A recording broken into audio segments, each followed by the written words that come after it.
चलिए इसी बीच बड़ी खबर आप तक पहुंचा रहे हैं। एमपी में राज्यसभा के लिए बीजेपी प्रत्याशियों का ऐलान हो चुका है। एमपी से 4 उम्मीदवारों के नामों का ऐलान हुआ है। बड़ी जानकारी, बड़ी खबर आप तक पहुंचा रहे हैं। राज्यसभा के लिए बीजेपी प्रत्याशियों का ऐलान कर दिया गया है। 4 उम्मीदवारों के नामों का मध्य प्रदेश में ऐलान किया गया है। तो ये बहुत बड़ी खबर मध्य प्रदेश से सामने आई है, जहां राज्यसभा के लिए बीजेपी प्रत्याशियों के नामों का ऐलान हो चुका है। 4 उम्मीदवारों के नामों का ऐलान हुआ है।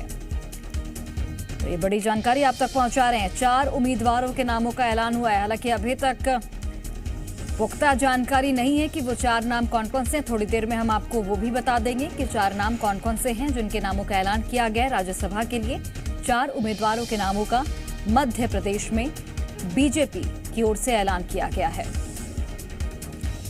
तो राज्यसभा के लिए बीजेपी प्रत्याशियों का ऐलान इस वक्त की बड़ी खबर, बड़ी जानकारी आप तक पहुंचा रहे हैं।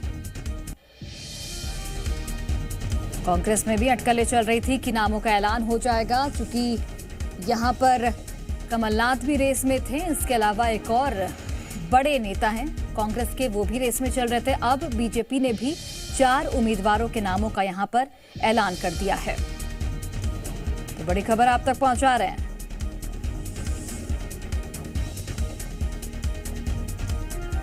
चार उम्मीदवारों के नामों का यहां पर ऐलान किया गया है। राज्यसभा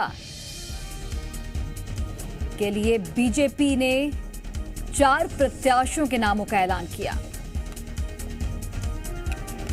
तो ये बड़ी खबर, बड़ी जानकारी मध्य प्रदेश से निकलकर सामने आ रही है। 4 प्रत्याशियों के नामों का ऐलान किया गया है बीजेपी की ओर से राज्यसभा के लिए।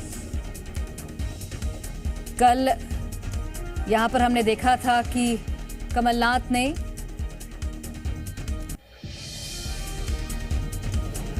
यहां पर देखिए कमलनाथ ने कल चूंकि डिनर पार्टी भी बुलाई थी, तो ऐसे में ये भी कयास लगाए जा रहे थे कि कांग्रेस की ओर से भी नामों की जल्दी घोषणा हो जाएगी। लेकिन ये बीजेपी से बड़ी खबर सामने आ रही है। 4 प्रत्याशियों के नामों का ऐलान कर दिया गया है।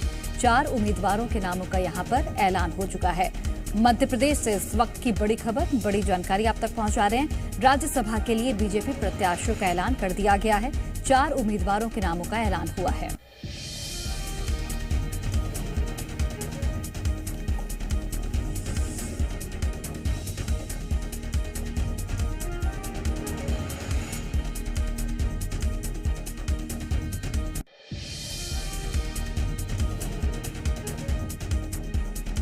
ये बड़ी खबर आपको मध्य प्रदेश से बता रहे हैं। राज्यसभा के लिए बीजेपी प्रत्याशियों का ऐलान किया गया है। 4 उम्मीदवारों के नामों का ऐलान हुआ है। इसके पहले हमने आपको जानकारी दी, कांग्रेस की ओर से भी कमलनाथ रेस में थे और बीजेपी प्रत्याशियों का फिलहाल ऐलान हो चुका है। 4 नाम तय किए गए हैं बीजेपी की ओर से। 4 उम्मीदवारों के नामों का ऐलान हुआ है।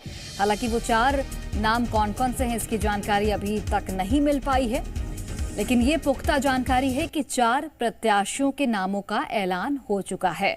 तो बीजेपी ने राज्यसभा उम्मीदवारों की घोषणा कर दी है। भोपाल से इस वक्त की बड़ी खबर आप तक पहुंचा रहे हैं। राज्यसभा के लिए बीजेपी के 4 उम्मीदवार तय हो गए हैं। एल मुरुगन को उम्मीदवार बनाया गया। उमेश नाथ महाराज को टिकट दिया गया है। माया नारोलिया को टिकट दिया गया है। वहीं बंसीलाल गुर्जर को टिकट दिया गया है। तो ये वो 4 नाम है। उड़ीसा से अश्विनी वैष्णव को भी टिकट दिया गया है। तो बीजेपी ने राज्यसभा उम्मीदवारों की घोषणा कर दी है। बड़ी खबर, बड़ी जानकारी आप तक पहुंचा रहे हैं। राज्यसभा उम्मीदवारों की घोषणा की गई है। बीजेपी ने 4 उम्मीदवार यहां पर तय किए गए हैं। बीजेपी की ओर से एल मुरुगन को उम्मीदवार बनाया गया है। उमेश नाथ महाराज को टिकट दिया गया है। माया नारोलिया को टिकट दिया गया है। बंसीलाल गुर्जर को भी यहां पर टिकट दिया गया है। वहीं उड़ीसा से अश्विनी वैष्णव को टिकट दिया गया है। तो ये वो तमाम उम्मीदवार हैं जो कि बीजेपी की ओर से इनके नामों की घोषणा की गई है। मध्य प्रदेश से राज्यसभा के लिए बीजेपी के 4 उम्मीदवार जो हैं वो तय किए गए हैं। एल मुरुगन, उमेश नाथ महाराज को टिकट, एल मुरुगन एक बेहद ही महत्वपूर्ण नाम, माया नारोलिया को टिकट, बंसीलाल गुर्जर को टिकट दिया गया है। चलिए अधिक जानकारी के साथ प्रमोद शर्मा लाइव जुड़े हुए हैं, सीधे उनका रुख करते हैं। प्रमोद, ये बहुत बड़ी खबर है कि 4 उम्मीदवारों के नामों का ऐलान कर दिया गया है। राज्यसभा के लिए बीजेपी प्रत्याशियों के नामों का ऐलान, कौन कौन से प्रमुख नाम और किस तरीके से इनका जो राजनीतिक सफर रहा है वो भी बताइए। देखिए, इस वक्त अपडेट ये है कि बीजेपी ने अपने राज्यसभा उम्मीदवारों की सूची जारी कर दिया है। एल मुरुगन दूसरी बार मध्य प्रदेश से राज्यसभा जाएंगे, मध्य प्रदेश की सीट से। माया नरोलिया, ये चौंकाने वाला नाम है, बीजेपी महिला मोर्चे की प्रदेश अध्यक्ष हैं, वो राज्यसभा जाएंगी, वो उम्मीदवार बनाई गई हैं। और तीसरा जो नाम है वो उमेश नाथ महाराज, ये बाहर के हैं, मध्य प्रदेश के नहीं हैं। और ये लेकिन एमपी बीजेपी यहाँ से राज्यसभा से एमपी से राज्यसभा जाने की तैयारी, उम्मीदवार बना दिए गए। और जो अगला नाम है बंसीलाल गुर्जर, ओबीसी के बड़े नेता माने जाते हैं और एमपी कांग्रेस को कई बार ये अटैक करते नजर आए, बहुत एग्रेसिव नेता माने जाते हैं और किसान मोर्चे के प्रदेश अध्यक्ष भी रहे हैं, अभी राष्ट्रीय ये कार्यकारिणी में है। तो कुल मिलाकर जो राज्यसभा उम्मीदवारी को लेकर सूची वाली सियासत थी, इसमें आगे बीजेपी निकल गई। कुछ देर पहले मैं नेता प्रतिपक्ष से बात कर रहा था, वो कह रहे थे ज्यादातर तो बाहर के उम्मीदवार, एमपी के नेताओं का हुआ क्या। अब नेताओं का क्या हुआ है, सूची को लेकर क्या सोच रहे हैं बीजेपी के सीनियर विधायक शरद कौल साहब मेरे साथ मौजूद है। सर, सूची को लेकर सियासत चल रही थी, कांग्रेस पार्टी कह रही थी कि अजय सिंह राहुल कह रहे थे कि मैं भी उम्मीदवार हूं, कमलनाथ के नाम को लेकर चल रही थी और एमपी कांग्रेस ने सोनिया गांधी को बुलावा भेजा लेकिन वो आई ना। और अब जो आपकी सूची आई है, कांग्रेस पार्टी कह रही है ये तो बाहरियों को दे दिया मौका, एमपी के नेताओं को होगा क्या?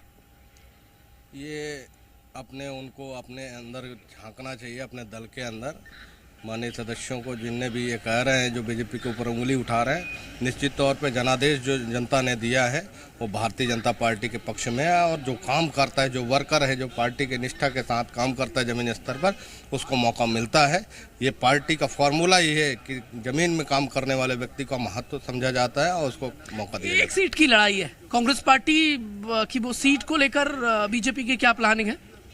देखिए, एक सीट जो हमारे लोकसभा की रही है उस पर बात अगर करने जा रहा है तो राज्यसभा में जो बात कर रहे हैं, निश्चित तौर पे भारतीय जनता पार्टी ने जो बहुमत हासिल की है उसके आधार पर उसका अधिकार बनता है और उसको मौका मिलना चाहिए। अच्छा, राष्ट्रपति चुनाव में जैसे क्रॉस वोट हो गया था कांग्रेस के विधायकों ने, ऐसा बीजेपी फिर से तो कोई तैयारी नहीं कर रही है? ऐसा नहीं है, निश्चित तौर पर पार्टी ने बड़े सावधानी के साथ और बड़े निष्ठा के साथ जो जमीनी स्तर पर काम करने वाले लोग हैं, ऐसे व्यक्तियों का जो जनादेश का संदेश देना चाहती है भारतीय जनता पार्टी, अनेकों स्तर पर ये पैनी नजर है उसकी। कविता पाटीदार के बाद दूसरा नाम ऐसा है माया नरोलिया, राज्यसभा जाएंगी।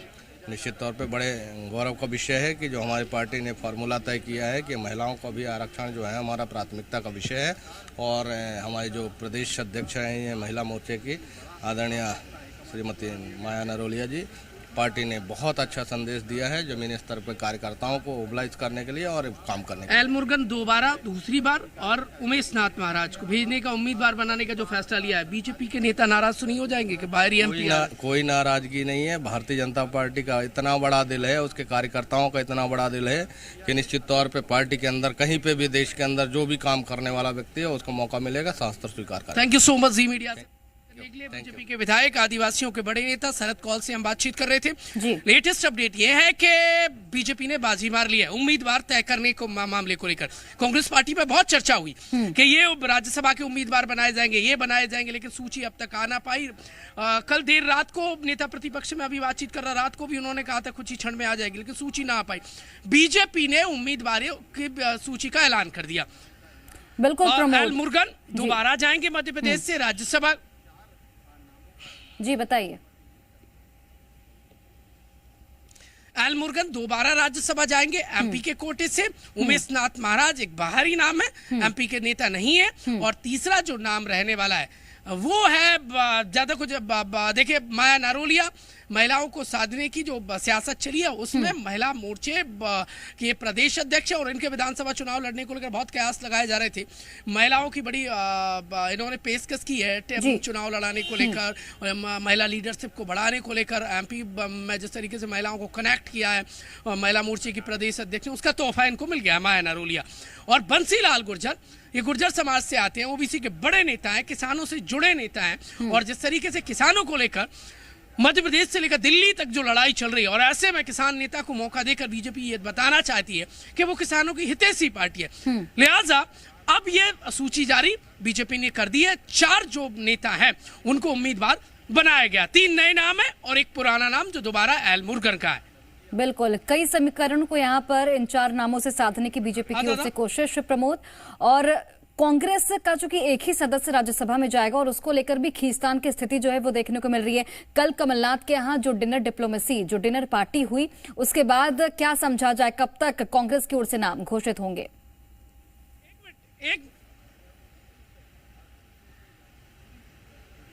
क्या आप सुन पा रहे हैं मुझे? जी, क्या आप मुझे सुन पा रहे हैं? जी प्रमोद, देखिए, उमेश नाथ महाराज को लेकर अपडेट ये आया है कि वो उज्जैन के रहने वाले हैं। छुपा रुस्तम नाम निकला है। देखिए, मुझे ही जानकारी नहीं थी उमेश नाथ महाराज कौन है, और ऐसा नाम बीजेपी लेकर आई है जो एकदम से चौंकाने वाला है। उज्जैन से पहले मुख्यमंत्री डॉक्टर मोहन यादव का नाम आता है, वो मुख्यमंत्री बनाए जाते हैं, और अब उमेश नाथ महाराज। मैं शॉक्ड था। उमेश नाथ महाराज, मुझे लग रहा था बाहरी नाम है। बीजेपी के एक नेता से मेरी बातचीत हुई है, वो नहीं बता पा रहे थे, वो कह रहे थे बाहरी नाम है। लेकिन अब जो लेटेस्ट मुझे 10 सेकंड पहले जानकारी मिली कि उमेश नाथ महाराज उज्जैन से आते हैं, तो बीजेपी ऐसे जमीनी नेताओं को, कार्यकर्ताओं को ला रही है। उमेश नाथ महाराज देखिए सवर्ण वर्ग से आते हैं, और ओबीसी से कौन आता है, बंसीलाल गुर्जर आता है, तो सबको साधने की कोशिश है, वो की गई है।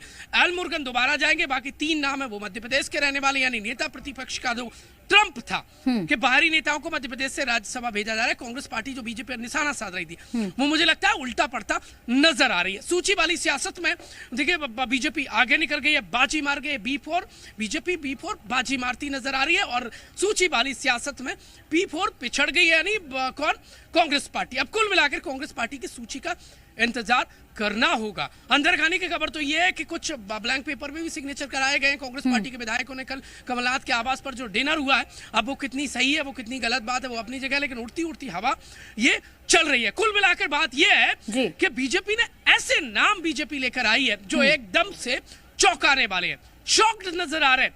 राजनीतिक गलियारों में ये चौंकाने वाली ये लिस्ट सामने आई है। देखिए, उमेश नाथ महाराज को मैं आज से पहले मैंने उनका कभी नाम नहीं सुना जी, और ऐसा नाम बीजेपी लेकर आई है। जनता के बीच में वो एक सेंटिमेंट्स और एक मैसेज देना चाहती है कि बीजेपी कुछ भी कर सकती है। पार्टी विद द डिफरेंस का जो नारा बीजेपी बुलंद करती है, वो राज्यसभा के इस इलेक्शन में भी उन्होंने दिखाने की कोशिश की है। अब एक जो सीट है वो कांग्रेस पार्टी के पास है, और कांग्रेस पार्टी ये प्लानिंग जो कर रही है, वो क्यों कर रही है? क्योंकि राष्ट्रपति इलेक्शन में कांग्रेस पार्टी के बहुत सारे, लगभग 19 विधायकों ने क्रॉस वोट कर दिया था। तो राज्यसभा चुनाव में ऐसा ना हो जाए, लिहाजा अब बीजेपी से इस वक्त देखिए डरती नजर आ रही है कांग्रेस पार्टी। अब सूची का इंतजार कांग्रेस पार्टी की करना होगा। और एक बार फिर से आपको सूची के बारे में बता देता हूं। एल मुरुगन दोबारा राज्यसभा जाएंगे, वो देखिए एमपी की राज्यसभा सीट से। उमेश नाथ महाराज उज्जैन से आते हैं, जो खबर निकलकर सामने आ रही वो आ रही है। एक बिल्कुल पर्दे के पीछे का नाम है, कोई चर्चित नाम नहीं है। तीसरा जो नाम है वो नरोलिया का है, महिला वर्ग से आती है, बीजेपी महिला मोर्चे की प्रदेश अध्यक्ष है, महिलाओं को बीजेपी से कनेक्ट करने का काम किया। बंसीलाल गुर्जर ये एमपी बीजेपी के किसान मोर्चे के प्रदेश अध्यक्ष रहे, फिलहाल राष्ट्रीय कार्यकारिणी में है। तो कुल मिलाकर ये जो सूची है वो आ गई है। और कुछ देर पहले नेता प्रतिपक्ष से मैं बात कर रहा था, उन्होंने कहा था कुछ ही समय का इंतजार करिए और कांग्रेस पार्टी के जो राज्यसभा उम्मीदवारों की सूची है वो आ जाएगी। ठीक है प्रमोद, अब देखना होगा कि कांग्रेस की ओर से अपने पत्ते कब तक खोले जाते हैं। और एक संदेश देने की भी यहाँ पर बीजेपी की ओर से कोशिश की गई है कि जमीनी कार्यकर्ता को इतनी बड़ी जिम्मेदारी सौंपे हैं, और जो काम करेगा उसे बीजेपी मौका देगी। ये एक संदेश देने की कोशिश हमने पहले भी ऐसा देखा, और इस बार भी कुछ ऐसा ही बीजेपी ने करके दिखाया। आपका बहुत बहुत धन्यवाद प्रमोद, तमाम जानकारी हम तक पहुंचाने के लिए।